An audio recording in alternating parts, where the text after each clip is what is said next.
Yes na, natanggap na ganap. Okay, Sir Bossing Jonathan Santos ng Yubab Racing. Ayan. Natapos na din. Pasensya na at natagalan talaga. Inabot ng halos isang buwan o 3 weeks. Dapat nito 10 to 15 days tapos na sana, pero humingi ako ng pasensya ni Bossing kasi sobrang tagal talaga at kulang kami ng tao nung nakaraang 2 linggo. So ako lang yung nagdadala dito sa shop, aluminum welding, press ng crankshaft, align ng telescopic, lahat ng pangmotor na walk-in sa akin lahat. So ang nangyayari, natenga lahat ng mga project ko dun sa CNC at hindi ko mabakante yung sa mga milling na gawa dyan. Pagsahan siya po. So ito ngayon yung order mo, Bossing, Yubab Racing. So parehas lahat ng features ng mga pneumatic na mga naibenta ko na. So pag ilan na si Bossing, number 16. Ayan. So yung number 15 si Team JKC, so hindi ko pa siya na-update, hindi ko pa siya na-chat. Si Bossing Joko Carlos, so shoutout sa iyo. Ano na lang, ang gagawin naman niya ay pupunta siya dito sa shop. So kung kailan niya gusto, for assembly na lang yon, mga tools ng pilot holder ang kulang, tsaka talim. Tapos balik tayo kay Sir Yubab. Yan. So ito ngayon yung feature ng pneumatic natin. Nakahangin na yan, iti-testing natin maya-maya. Tapos ito yung pang lock nut, yung mga exist na mga tornilyo kasi iba-iba naman yung klase ng head dito. So magdidepende na kayo sa haba. Basta ang binigay namin na lock nut is 2 sa M8 para dito sa kanal na to, at itong M6. So may mga butas na M6 ang tornilyo. So ito ngayon yung gagamitin. So kayo na lang bumili ng extended na mga tawag niyan, mga bolt. So ito, naguguluhan ako kung saan sila iipit, ba't wala hindi binutasan, pero bukas bubutasan na lang to. Dapat ito nakalock talaga to, mga baby ko, hindi man lang binutasan para dun sa milling na ilalagay. So sige na lang, madali na lang yan bukas kasi iangat lang naman to eh. So sa pilot holder naman, ang order ni Bossing is 4.5 tsaka 5 mm. So yun yung usapan namin. Dapat ang set nito is 4.5,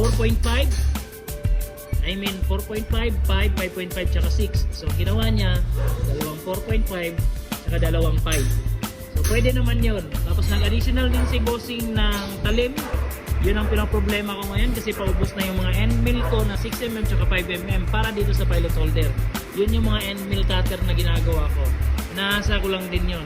So sana yung mga na-update ko, na-post ko nung nakaraan na mga talim, i-PM ko kayo, i-check ko yung mga PM nyo kasi sobrang sobrang dami ko pang mga binalikang trabaho, mga pending. So same features lahat, lock nut, ayan, nasi-swing, pag-ilock to, ililipat lang yan, ayan, higpit, hindi nagagalaw yan. Tapos kung ilalak mo rin to, ito na yung pipihitin. Ayan. So shoutout nga rin pala ako kay Bossing Donel Marasigan. Marasigan ba yun? Basta si Pugset Performance, pinick up ng mga kasama niyang kagrupo niya, pinick up niya dito sa shop. Tapos ayun, na-receive na daw niya. So solid daw yung gawa natin. Thank you, Bossing. So balik tayo dito, i-testing natin yung hangin. Yan, may load na yan. Iwagan lang natin para sasayaw siya ng kusa. 3, 2, 1. Ito lang switch niya. Oy, sumayaw ka, wag mo ako ipahiya.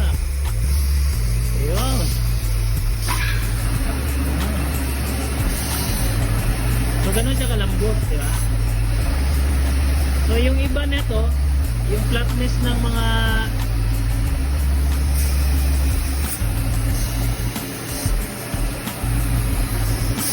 ito yung pinaka-importante sa pneumatic.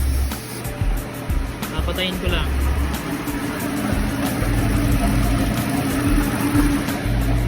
Ayan yung pinaka-importante sa automatic para makuha yung self-align ng ating mga butas sa valve guide. Para pag dial ng mga head, may sample tayong head. Dito ngayon yan papasok. ito is 4.5. Pagpasok niyang ganun, pack.